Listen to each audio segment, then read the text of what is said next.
লোক জড়ো করে ফটো তুলিয়ে নেতাকে বলবো না এত আমার দিকে আছে 2-10 কোটি দাও তোমার গুণটা গিয়ে দেবো।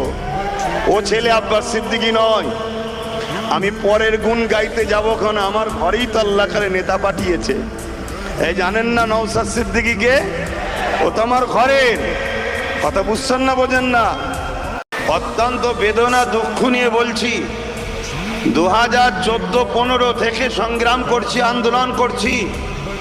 এ সমাজকে, জাতিকে, কমকে বুঝিয়েছি যে একটা দিন আসছে যেদিন আপনি আপনার মসজিদে ঢুকতে যাবেন, মসজিদের সামনে K47 দাঁড়িয়ে থাকবে। এ ওয়াজ, এ আলোচনা করেছি না করিনি? এ কমকে আমি বলেছি যে একটা দিন আসবে তোমার ওয়াকাফ তোমার থেকে কেড়ে নেওয়া হবে। এ কমকে বিভিন্ন দিক দিয়ে আমি বুঝিয়েছি। দীঘা ছিল ধর্মস্থান নয়, দীঘা ছিল পিকনিক স্পট, টুরিস্ট এলাকা।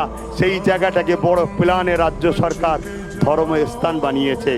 তাদের বিশ্বাস, তাদের ভালোবাসাকে আমি ছোট করছিনি, কিন্তু আমরাও অনেকে যাই না।